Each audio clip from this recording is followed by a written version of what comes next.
My name is Felicia Bartley. So I am the Assistant Curator of Indigenous Culture and Heritage through Curatorial Services at History Colorado. I grew up on the reservation at Isleta Pueblo, and I had an art teacher who really instilled into me to be creative and to have a healthy form of expression as a young kid. And that kind of just set up my trajectory towards my love for art, and then eventually my love towards art history. When I graduated high school, getting into college, I didn't really feel that there was a really good place for me to really know and understand who I am. Because a lot of people go to college to understand who they are as a person, but I wasn't allowed to have that because I was never represented there. And so through art history, I felt that was a place for me to kind of explore my creative side. And then eventually that turned into a museum career. I knew that I wanted to be in curation, primarily to be able to tell stories and to work with a collection. So this is based on the 1680 Pueblo Revolt, which is a time when the Pueblos of New Mexico had an uprising to kick the Spanish out because of the atrocities that they were committing. They were raping our women, they were hanging and beating and whipping our medicine men, killing our traditional leaders. And Hope is the noted leader of the Pueblo Revolt, and this is really to kind of celebrate and imagine that legacy. Virgil Ortiz is the artist. This particular exhibition is a part of his series for the Pueblo Revolt, and this one focuses on Katua and Ontua.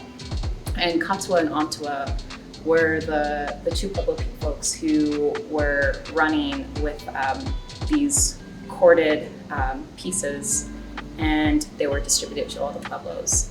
And for every day that went by, you would untie a piece of a knot of the cord. And on the last day was the last knot that you would untie was the day of the revolt to uprise against the Spanish in Santa Fe. They were caught and they died for this cause, and so the revolt had to happen a couple of days earlier, but it was the first successful revolt in what is now the United States on behalf of Pueblo people. We were successful in completely kicking out the Spanish, the conquistadors, the Spaniards, out of New Mexico, out of Pueblo country for 12 years before they came back. Because of that revolt, we were able to change the terms of negotiation with the Spanish. So with that, we were able to have more autonomy, less religious persecution, etc. And so this is a huge homage to Katua and Ontua, I would say, and also a reminder for non-Pueblo and Pueblo people that the reason why this revolt happened is to protect our mother, to protect our earth, and through that is through the protection of clay. For a Pueblo person, that really resonates with me, that in order to have clay, we need a moist earth, and to have a moist earth, we need water, we need a river, we need the rain to come, we need a healthy ecosystem in order to have that. We need soil that has minerals, etc. And I think that can kind of seem abstract for people, but for Pueblo people, that's kind of like our core and our being. And whenever you have clay and you mold it into a pottery of some sort, then you're actually able to breathe life into the clay, and you're able to have a relationship with the earth in that way. And it's something that's really special and really unique. And I think Virgil does a really good job communicating that.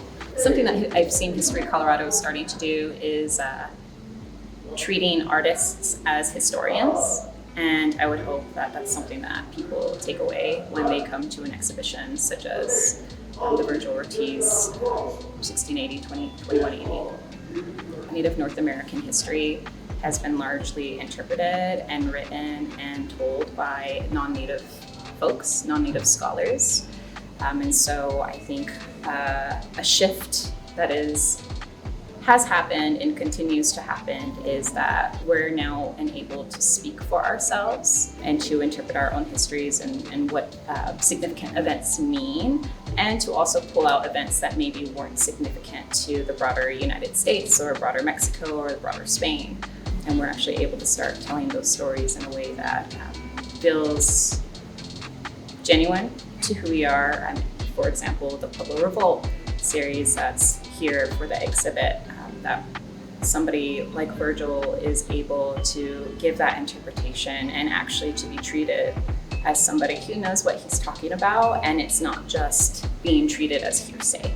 It's really important to have Native scholars that you can quote in the literature that are drawing from oral histories, for example, or creation stories, if those are allowed to be shared, and that those allow us to participate in the non-Native American world in a way that gives us credibility. And so I think for museums to begin ceding authority for our tribal experts and for our tribally designated representatives on a high authoritative level, that makes a huge difference, I'd say. The other thing that I think that we can continue to do, and that's to recognize that there's more than like 560 tribes in the United States alone. That's not including First Nations peoples, that's not including Mexico, for example. And we all have different perspectives and worldviews and different ways of approaching and understanding the world. For myself, as somebody from Isleta Pueblo, I'm very strict and I'm very closed about what I share, but other tribal communities share very willingly.